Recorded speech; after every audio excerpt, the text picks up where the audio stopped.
Nathan, first question is, how is she doing? Well, Eva's doing a lot better than she was. When this all happened, she had just left her job here at the Grove Salon, at the Grove Spa and Boutique here in Brookside. Now, they've been raising a lot of money to help her in her recovery, but it could be a long road ahead. It seems like every business in downtown Independence has come up with their own way to celebrate the Chiefs. In fact, there's red and gold everywhere you look. Part of what makes this a cleaner facility is that the trash doesn't spend very much time here. It only takes about 6 minutes to unload a truck, and it only takes about 30 minutes to fill up these trucks to haul the waste off-site. McGinnis has worked so hard throughout his recovery, and this football season, he's had a little motivation to work even harder, thanks to the NFL's best offense. We're all strapped in for a flight over State Farm Stadium to show you how federal law enforcement is preparing for massive crowds. Fans knew to arrive early this year, and many of them waited in the cold for hours. One business was there to offer them the warmth and the jolt they needed. The armadillo was likely hit by a car, something wildlife rescues have seen more and more as the species migrates north due to climate change. I went through the whole airport ritual on a trip to Dallas and back today, and because I was kind of on the go, I used this vlogging setup to capture everything, but here's how it went getting in and out of the new KCI. I made it to Dallas, smooth flight. Now it's time for a quick cup of coffee, then it's back to KCI. All right, back in Kansas City. Just landed in the new terminal. It took less than 25 minutes for me to get from car to gate, and only about 10 minutes to walk back out with my souvenir from the Lone Star State. This semester, Lee Summit found out about a way to show off their sandwich skills and help struggling families in the process. The church is almost as old as the city itself, and from the start, its members have helped shape the town's history. The congregation also played a vital role during the civil rights movement. Kansas has had a lot of great fossil finds. Its official flying fossil is the Pteranodon.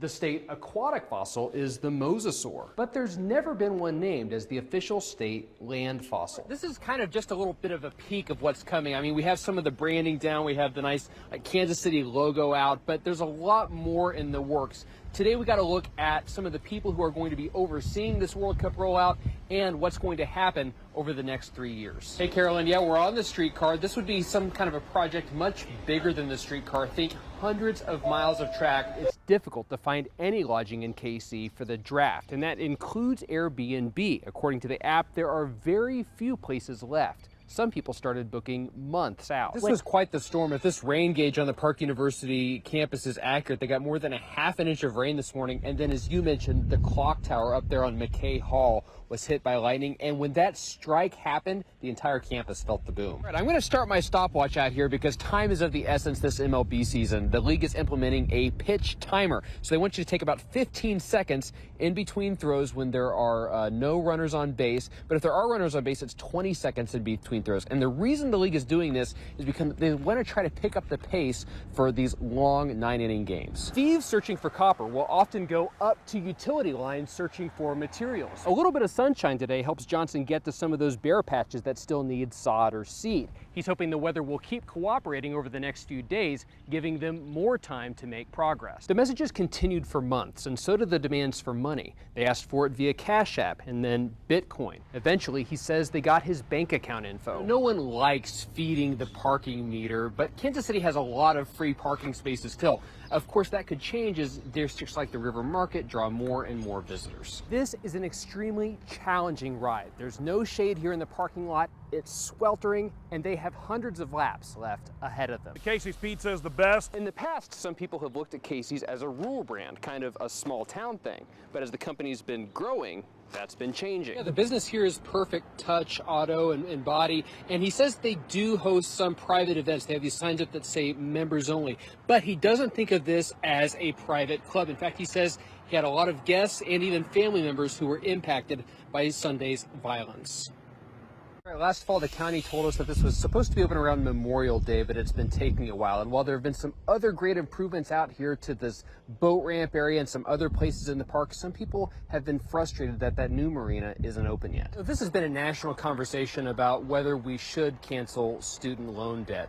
And for a lot of Americans, millions of Americans, this is just a reality. That debt is hard to deal with. Now, money can be kind of a difficult thing to talk about, but today we ask people to do just that to show us how their numbers impact their lives. The game ended just a little bit ago, so fans were walking out through the parking lot, and you could just kind of see it on their faces. This is miserable out here. There's a little bit of a breeze coming through, but it's kind of like when you turn on your air conditioner in your car and it just blows hot air. It feels like that outside. So a lot of fans have been bringing in their sealed bottles of water into the stadium, and they talked to me a lot about just coming prepared for this heat. A lot of the fish have sunk back down, but you can definitely still smell a lot of fishiness in the air here near Brush Creek. Now, here's what the Conservation Department says is happening. It says that this is caused by low water levels. So I have this pole down here. If I stick it down into the water, I hit the bottom right about there. So, you know, we're looking at about 3 feet of water, and that causes low oxygen levels down in there. I'll show you some of the work that they've been doing today. You can see that rail is still out of the ground there, but they've been digging into the pavement. It says they've collected more than 500 UAP reports in the last 17 years and acknowledges that they could pose flight hazards and potential adversary activity. They've also declassified videos. These were taken by Navy pilots who encountered strange objects racing across the sky. This summer, NASA announced that they were also conducting research. NASA should lead the scientific discourse. We need to elevate this conversation. But no one can say for sure what's up there. News 4's Nathan Vickers is live in Manchester tonight with the very latest in this story. Nathan? That's right. Police are still investigating these little baggies that got left in several neighborhoods in the area a few days ago. Now, other neighborhoods came forward after we did our first story and said that they received the same kinds of baggies. Mark, how is it out there, Nathan?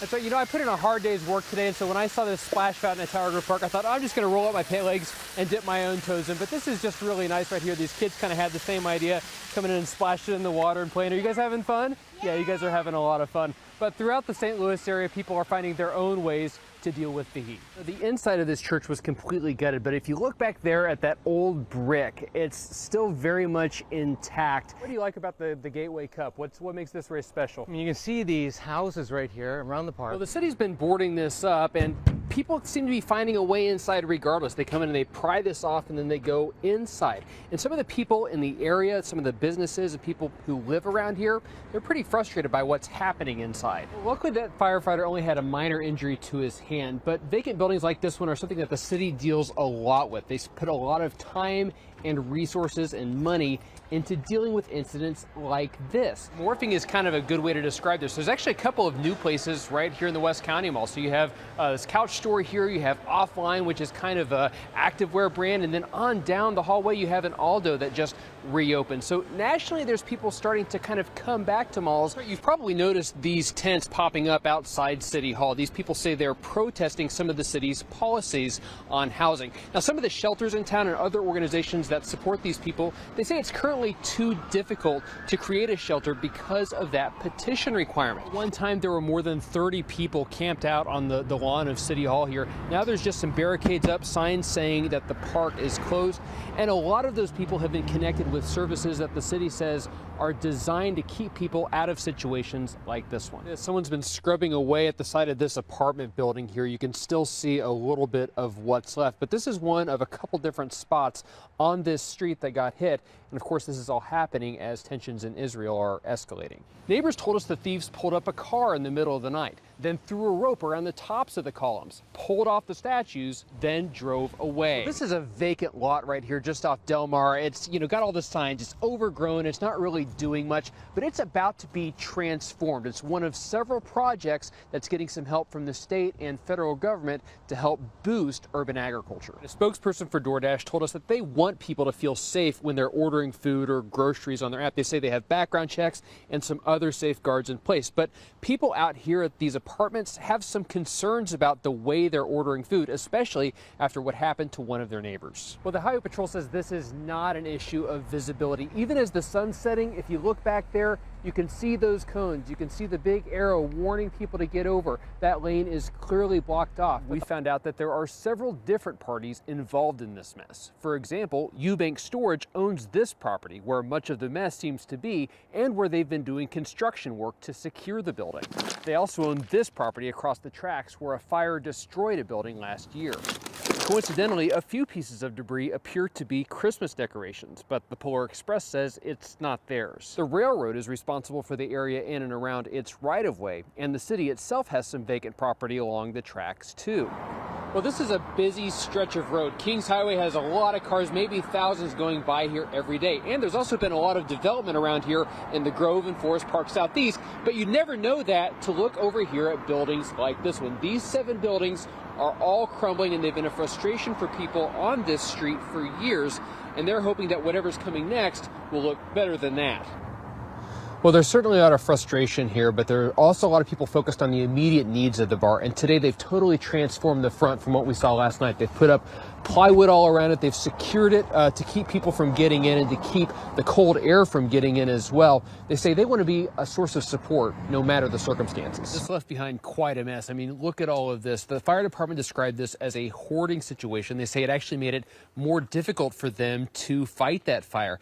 Now, people in the neighborhood are pretty frustrated by all this, and they say they want to see this prevented to keep it from happening to other houses in the area.